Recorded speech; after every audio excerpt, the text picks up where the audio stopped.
여러분, 제가 20년 넘게 수많은 환자를 진료하며 가장 가슴 아픈 순간이 언제인지 아십니까? 바로 119 구급차 안에서 이미 손을 쓸 수 없는 상태로 병원에 도착하시는 어르신들을 뵐 때입니다. 조금만 더 일찍 조치를 취했더라면 병원 문턱만 밟았어도 다시 가족 품으로 돌아갈 수 있었을 텐데 그 짧은 10분을 못 버티고 유명을 달리하시는 분들이 너무나 많습니다. 의사인 저조차도 그런 상황 앞에서는 무력감을 느낄 수밖에 없지요. 오늘 제가 여러분께 전해드릴 이야기는 단순히 병원에 자주 가세요 혹은 검진 잘 받으세요 같은 뻔한 소리가 아닙니다. 병원 갈 시간조차 없는 그 절체절명의 순간에 내 손으로 내 심장을 다시 뛰게 만드는 기적의 10초 비법에 관한 이야기입니다. 올해 72세 되신 최수만 어르신 사례를 먼저 말씀드려야겠군요. 최수만 어르신은 평소 동네 산행도 즐기시고 혈압약 조금 드시는 것 말고는 아주 정정하셨던 분입니다.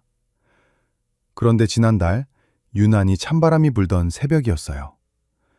자다가 목이 말라 물 한 잔 마시려고 거실로 나왔는데 갑자기 가슴이 거대한 바위로 짓눌리는 것 같은 통증이 찾아온 겁니다. 숨을 들이마시려 해도 가슴이 꽉 막혀서 공기가 들어오지 않고 식은땀이 비오듯 쏟아졌지요. 당시 자녀들은 모두 출가하고 아내분은 시골 친정에 가 계셔서 집에는 최수만 어르신 혼자뿐이었습니다. 여러분 한번 상상해 보십시오. 아무도 없는 거실에서 나 혼자 가슴을 부여잡고 쓰러지려 할 때 그 공포가 얼마나 컸겠습니까? 여기서 우리가 꼭 알아야 할 무서운 사실이 하나 있습니다. 우리나라에서 매년 3만 명 넘는 분들이 심장마비로 쓰러지는데 그중 70% 이상이 집에서 혼자 있을 때 발생한다는 통계입니다. 더 기가 막힌 것은 심장이 멈추고 딱 4분이 지나면 우리 뇌는 산소 공급이 끊겨서 죽기 시작한다는 점입니다. 119를 불러도 구급차가 우리 집 대문 앞까지 도착하는 데 걸리는 평균 시간은 8분에서 10분입니다. 결국 구급대원이 도착하기도 전에 이미 골든타임은 지나가 버린다는 뜻이죠. 그래서 나를 살릴 수 있는 사람은 이 세상에 오직 나 자신뿐이라는 사실을 여러분은 반드시 뼈에 새기셔야 합니다. 최수만 어르신은 다행히 제가 평소에 강조했던 응급처치법을 기억하고 계셨습니다. 의식이 가물가물해지는 그 찰나의 순간에 최수만 어르신은 제가 알려드린 10초의 법칙을 실천하셨고 덕분에 심장이 다시 요동치며 숨통이 트이기 시작했습니다. 그 덕분에 직접 전화를 걸어 도움을 요청할 수 있었고 병원에 도착했을 때는 의료진들도 놀랄 만큼 심장 근육의 손상이 적었습니다. 어떻게 이런 기적 같은 일이 가능했을까요? 그건 바로 우리 몸이 가진 비상 스위치를 정확히 눌러주었기 때문입니다. 오늘 제가 여러분께 공개할 3가지 생명구조법은 여러분이 혼자 있을 때 겪을 수 있는 최악의 상황에서 유일한 동아줄이 되어줄 겁니다. 이건 복잡한 의학 지식도 필요 없고 오로지 여러분의 의지와 간단한 동작만으로 가능합니다. 나는 평소에 건강하니까 괜찮겠지 하고 방심하지 마십시오. 심장마비 환자의 절반은 아무런 전조 증상 없이 갑자기 찾아옵니다. 준비된 사람만이 그 죽음의 그림자를 걷어낼 수 있습니다. 지금부터 제가 최수만 어르신을 살린 그 10초의 기적을 하나하나 아주 쉽게 설명해 드릴 테니 눈을 크게 뜨고 집중해 주시기 바랍니다. 여러분과 여러분의 소중한 배우자 그리고 친구들의 생명을 지키는 가장 강력한 무기가 될 것입니다. 오늘 내용이 여러분의 남은 인생을 지켜주는 든든한 보험이 될 것 같다면 지금 바로 영상 아래에 있는 좋아요 버튼 한번 꾹 눌러주세요. 그리고 댓글창에 살자라는 단 2글자만 남겨주시면 제가 더 힘을 내서 비법을 전해드리겠습니다. 여러분의 그 작은 참여가 제가 이 귀한 정보를 더 널리 알리는데 큰 힘이 됩니다. 자, 그럼 이제 최수만 어르신이 죽음의 문턱에서 어떻게 다시 살아 돌아오셨는지 그 첫 번째 방법부터 본격적으로 알아보겠습니다. 자, 서로는 거두절미하겠습니다. 지금부터 제 말씀을 귀담아 듣고 머릿속에 이 장면을 그리셔야 합니다. 여러분이 만약 혼자 있는데 가슴이 꽉 막히고 의식이 가물가물해진다면 지금 당장 이 두 가지를 하셔야 합니다. 이건 단순히 돈을 아끼자는 게 아닙니다. 멀쩡하던 여러분의 생명을 지키기 위한 마지막 생존 수칙입니다. 왜 이 방법이 여러분의 심장을 다시 뛰게 만드는지 그 놀라운 과학적 원리와 함께 하나씩 짚어드리겠습니다. 첫 번째로 실천해야 할 가장 강력한 방법은 바로 가슴이 터질 듯한 기침을 반복하는 것입니다. 그냥 애취 하고 하는 가벼운 기침이 아닙니다. 폐 속 깊은 곳에서부터 모든 공기를 한꺼번에 밖으로 쏟아낸다는 기분으로 아주 강하고 길게 기침을 하셔야 합니다. 숨을 깊게 들이마신 뒤에 배와 가슴에 힘을 꽉 주고 기침을 2초에 한 번씩 규칙적으로 반복하십시오. 왜 이렇게 기침을 하는 게 중요할까요? 우리 심장은 평소에 스스로 수축하고 이완하며 피를 온몸으로 보내주는 펌프 역할을 합니다. 그런데 심장마비가 오면 이 펌프가 고장이 나버립니다. 이때 여러분이 강하게 기침을 하면 가슴 내부의 압력이 급격히 올라가게 됩니다. 이 압력이 고장난 심장을 밖에서 강제로 눌러주는 역할을 하는 것이죠. 말하자면 기침이 여러분의 손을 대신해서 심장 마사지를 해주는 자가 심폐소생술이 되는 셈입니다. 최수만 어르신도 처음 가슴 통증이 왔을 때 너무 당황해서 처음에는 가만히 누워만 계셨다고 합니다. 하지만 제 강의가 떠올라 곧바로 기침을 시작하셨죠. 나중에 하시는 말씀이 기침을 할 때마다 흐릿했던 눈앞이 조금씩 맑아지는 기분이 들었다고 하셨습니다. 어르신은 예전에 가슴이 답답할 때 그저 숨을 참고 가만히 있었던 것이 얼마나 위험한 행동이었는지 이제야 깨달았다고 하시더군요. 만약 그때 어르신이 이번에도 그냥 가만히 누워만 계셨다면 어떻게 되었을까요? 뇌로 가는 혈액이 끊기면서 불과 몇 분 만에 의식을 잃고 영영 깨어나지 못하셨을 겁니다. 기침은 멈춰가는 심장에 억지로 피를 돌게 해서 우리 뇌를 살려내는 유일한 수동 엔진 가동법입니다.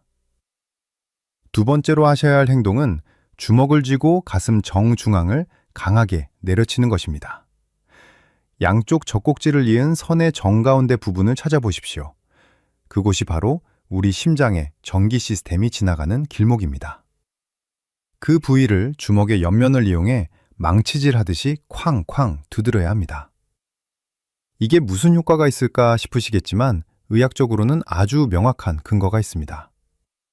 병원 응급실에 가면 멈춘 심장에 강한 전기 충격을 주는 제세동기라는 기계를 보셨을 겁니다. 가슴을 강하게 두드리는 동작은 그 제세동기와 비슷한 역할을 합니다.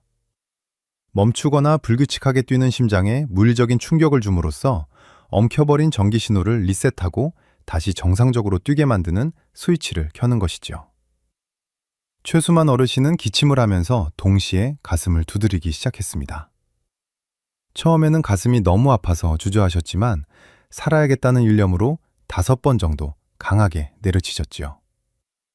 그러자 거짓말처럼 가슴을 짓누르던 통증이 조금씩 가라앉기 시작했습니다. 어르신은 예전에 체했을 때 손가락만 따고 기다렸던 본인의 무지함에 가슴을 치며 반성하셨습니다. 여러분, 가슴을 두드리는 것은 단순히 통증을 참으려는 몸부림이 아닙니다. 꺼져가는 심장 엔진에 다시 불꽃을 튀겨주는 비상 점화 장치라는 사실을 꼭 기억하십시오. 지금까지 말씀드린 이 두 가지 방법은 여러분이 혼자 있을 때 생존 확률을 비약적으로 높여줍니다. 하지만 이 방법들을 알고만 있으면 아무 소용이 없습니다. 지금 바로 옆에 계신 배우자나 소중한 친구분들에게 이 영상을 꼭 공유해 주세요. 여러분이 보낸 영상 하나가 누군가의 생명을 구하는 기적이 될 수 있습니다. 지금 영상 아래 공유 버튼을 눌러 소중한 분들에게 전달해 보십시오. 자, 그럼 이제 세 번째 방법과 함께 우리가 평소에 놓치고 있었던 심장 건강의 비밀을 더 깊이 있게 알아볼 차례입니다. 앞서 말씀드린 기침과 가슴 두드리는 법을 잘 기억하셨습니까? 이제 여러분의 목숨을 지켜줄 마지막 열쇠를 알려드리겠습니다. 기침을 하고 가슴을 두드려 어느 정도 정신이 돌아왔다면 그 다음은 우리 몸의 비상정지 버튼이자 안정장치인 특정 부위를 아주 강하게 자극해야 합니다. 지금 당장 여러분의 엄지손가락과 집게손가락 사이를 보십시오. 그 사이에 움푹 들어간 살집이 있는 부분을 아주 세게 눌러야 합니다. 손등 쪽에서 뼈와 뼈가 만나는 지점을 찾아 뼈 안쪽으로 손가락이 쑥 들어간다는 느낌이 들 정도로 강하게 압박하십시오. 그냥 살살 만지는 정도로는 아무런 효과가 없습니다. 으악 소리가 날 정도로 아프게 꾹 눌러야 합니다. 왜 이 동작이 심장마비 상황에서 우리를 살리는 도구가 될까요? 우리 몸에는 심장과 폐로 연결된 보이지 않는 신경 고속도로가 있습니다. 이 부위를 강하게 자극하면 우리 몸의 부교감 신경이 활성화되면서 요동치던 심장 박동을 안정시키고 혈압을 조절하는 데 도움을 줍니다. 쉽게 말해서 과부하가 걸려 불이 나기 일보 직전인 전기회로에 비상냉각수를 들이붓는 것과 같습니다. 이 자극은 심장으로 가는 혈액의 흐름을 조금이라도 원활하게 만들어 여러분이 구급차에 올라탈 때까지의 시간을 벌어주는 아주 소중한 보조수단이 됩니다.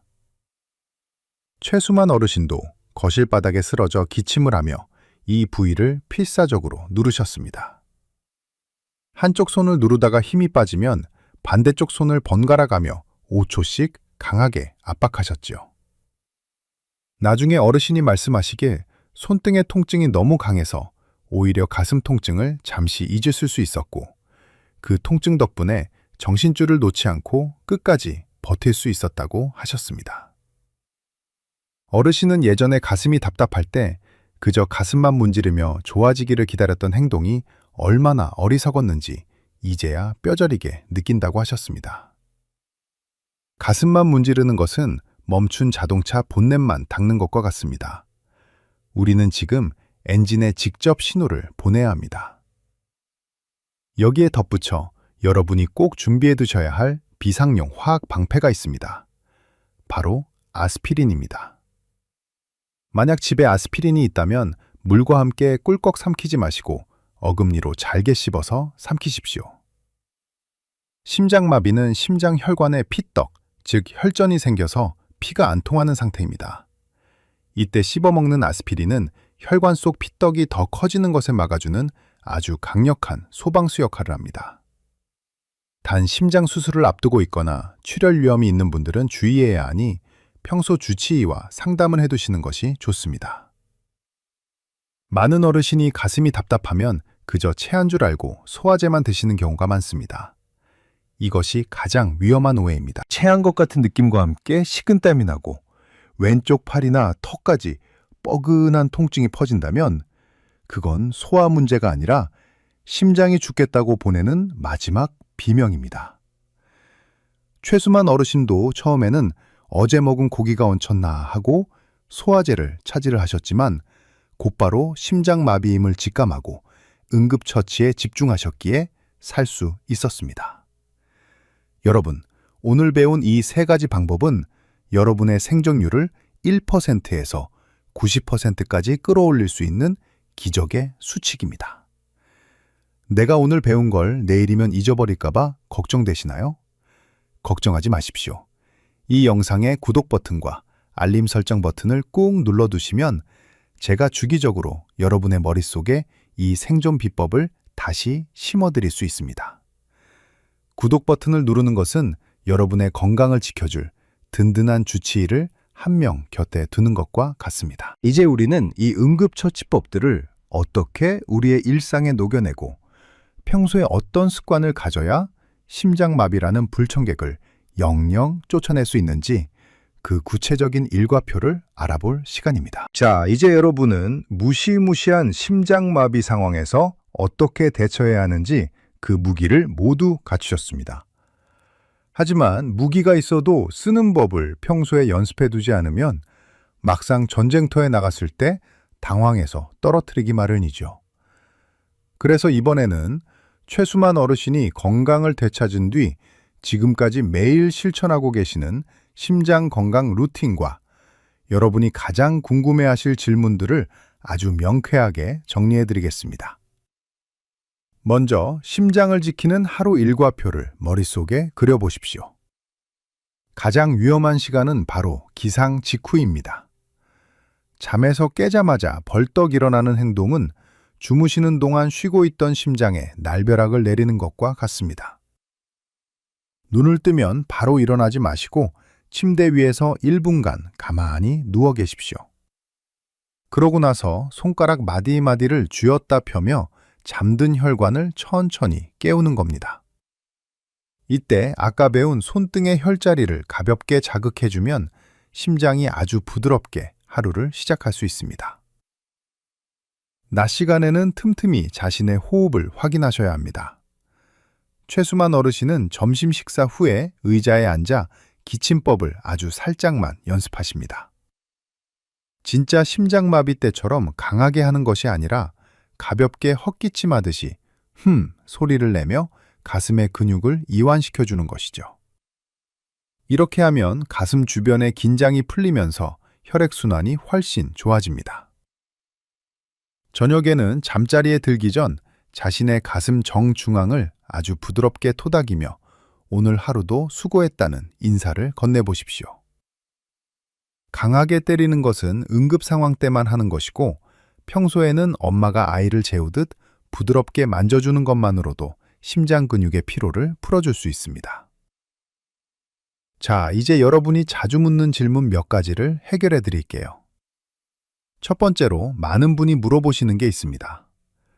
교수님, 제가 평소에 골다공증이 있는데 가슴을 그렇게 세게 때려도 괜찮을까요? 하는 질문입니다. 제 대답은 이렇습니다. 갈비뼈가 부러지는 것이 무서워서 심장을 멈추게 할 수는 없지 않습니까? 뼈는 부러지면 다시 붙지만 멈춘 심장은 다시 살리기 어렵습니다. 응급 상황에서는 뼈 걱정하지 마시고 일단 내리치셔야 합니다. 하지만 평소 연습하실 때는 절대 세게 치시면 안 됩니다. 평소에는 위치만 확인한다는 기분으로 살짝만 닿게 하시는 것이 정답입니다. 두 번째 질문은 아스피린에 관한 것입니다. 아무 아스피린이나 먹어도 되냐고 물으시는데 시중에는 고용량 아스피린과 저용량 아스피린이 있습니다. 응급 상황에서 피떡을 녹이는 효과를 보려면 500mg 정도의 고용량 아스피린을 씹어 드시는 것이 좋습니다. 하지만 평소에 예방 목적으로 드시는 것은 반드시 의사와 상담 후에 결정하셔야 합니다. 잘못하면 위장 출혈이나 다른 부작용이 생길 수 있기 때문입니다. 세 번째로, 기침을 하다가 오히려 혈압이 올라가서 뇌혈관이 터지면 어떡하느냐고 걱정하시는 분들도 계십니다. 여러분, 심장마비 상황은 뇌로 피가 안 가서 의식을 잃기 직전인 상태입니다. 이때 기침으로 혈압을 잠시 높여주는 것은 뇌에 산소를 공급하기 위한 눈물겨운 노력입니다. 지금 당장 뇌가 굶어 죽어가고 있는데 혈압 조금 오르는 것을 걱정해서는 안 되겠죠. 의식이 있는 10초 동안 필사적으로 기침을 해서 뇌를 먹여 살려야 한다는 사실을 잊지 마십시오. 최수만 어르신은 이 루틴을 실천하시면서 이제는 새벽 산책도 겁내지 않으십니다. 내가 대처법을 정확히 알고 있다는 자신감이 생기니까 오히려 심장이 더 튼튼해지는 것 같다고 웃으며 말씀하시더군요. 여러분도 이제 할 수 있습니다. 오늘 배운 내용을 잊지 않으려면 몸으로 직접 해보는 것이 최고입니다. 자, 지금 이 영상을 보신 여러분, 오늘부터 이 루틴을 시작하겠다는 의미로 댓글창에 시작이라는 두 글자를 남겨주십시오. 혹은 숫자 1번만 적어주셔도 좋습니다. 여러분이 남긴 그 짧은 글자 하나가 여러분의 잠재의식 속에 이 생존 비법을 깊이 각인시켜 줄 것입니다. 그리고 다른 분들이 남긴 댓글에도 힘내시라고 따뜻한 응원의 한마디 건네주시면 어떨까요? 우리 모두가 서로의 건강을 응원하는 든든한 동료가 되는 겁니다. 이제 마지막으로 오늘 배운 모든 내용을 핵심만 콕 집어 요약해드리고 여러분의 평안한 노후를 위한 마지막 당부를 전해드리겠습니다. 오늘 저와 함께 달려온 이 시간이 여러분의 인생에서 가장 소중한 10분을 선물해드렸기를 진심으로 바랍니다. 우리는 오늘 죽음의 문턱에서 스스로를 구원한 72세 최수만 어르신의 기적 같은 이야기를 통해 3가지 생존의 열쇠를 확인했습니다.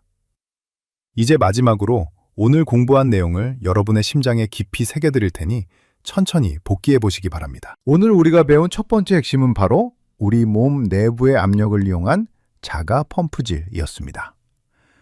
심장이 멈추려 할 때 폐 속의 공기를 한꺼번에 쏟아내는 강력한 기침은 고장난 심장을 대신해 피를 온몸으로 돌려주는 유일한 수동 엔진 가동법이라고 말씀드렸죠. 두 번째 핵심은 가슴 중앙에 비상 스위치를 켜는 것이었습니다. 멈춰버린 심장의 전기 시스템을 다시 살리기 위해 주먹으로 가슴 정중앙을 강하게 내리치는 그 동작이 얼마나 과학적이고 명확한 응급처치인지 이제는 잘 이해하셨을 겁니다. 마지막 3번째는 시간을 벌어주는 비상용 그물이었습니다. 손등의 혈자리를 고통이 느껴질 정도로 강하게 누르고 아스피린을 어금니로 씹어 삼키는 그 작은 노력이 구급차가 도착할 때까지 여러분의 뇌를 살리고 생명을 유지하는 든든한 방패가 되어줄 것입니다. 이 3가지 방법은 새로운 정보가 아니라 여러분이 이미 몸 안에 가지고 있던 비상장치들입니다. 다만 그 장치를 언제, 어떻게 써야 할지 몰랐을 뿐이죠. 최수만 어르신은 이 방법들을 익힌 뒤로 이제는 새벽 공기를 마시며 산책하는 시간을 두려워하지 않으십니다. 어르신은 제게 찾아와 이렇게 말씀하셨습니다. 교수님 덕분에 저는 이제 제 목숨의 주인이 된 기분입니다. 라고 말이죠. 이제 어르신은 손주들과 공원에서 공놀이도 하시고 예전보다 더 활기찬 일상을 보내고 계십니다. 위기를 준비한 사람에게는 그 위기가 더 건강한 삶을 향한 터닝포인트가 된 셈입니다. 여러분, 건강은 단순히 병이 없는 상태를 말하는 것이 아닙니다. 예기치 못한 사고나 질환이 닥쳤을 때 내가 어떻게 대처할 것인지 준비되어 있는 상태가 진정으로 건강한 상태입니다. 제가 오늘 알려드린 이 10초의 법칙은 여러분이 사랑하는 가족 곁에 더 오래 머물 수 있게 해주는 사랑의 기술이기도 합니다. 내가 아프면 나만 힘든 것이 아니라 나를 바라보는 자식들과 배우자의 가슴에도 못이 박히게 됩니다. 그러니 오늘 배운 이 동작들을 수시로 머릿속으로 그려보시고 가끔은 거울을 보며 연습해 보십시오. 여러분의 심장은 지금 이 순간에도 여러분을 살리기 위해 쉬지 않고 뛰고 있습니다. 그 고마운 심장이 잠시 휘청거릴 때 여러분의 손이 따뜻한 위로와 강한 에너지를 전해줄 수 있어야 합니다. 오늘 이 영상이 여러분의 남은 생을 지켜주는 가장 든든한 보험이 되었기를 바랍니다. 마지막으로 제가 꼭 드리고 싶은 말씀이 있습니다. 여러분은 혼자가 아닙니다. 저와 같은 의사들이 늘 여러분 곁에서 최선을 다하고 있고 여러분 스스로도 오늘처럼 지혜를 쌓아가고 있으니까요. 그러니 너무 불안해하지 마시고 오늘 가르쳐드린 수칙들을 자신감 있게 실천해 보시기 바랍니다. 여러분의 건강한 노후를 항상 응원하고 또 응원하겠습니다. 다음 영상으로 찾아뵙겠습니다. 감사합니다.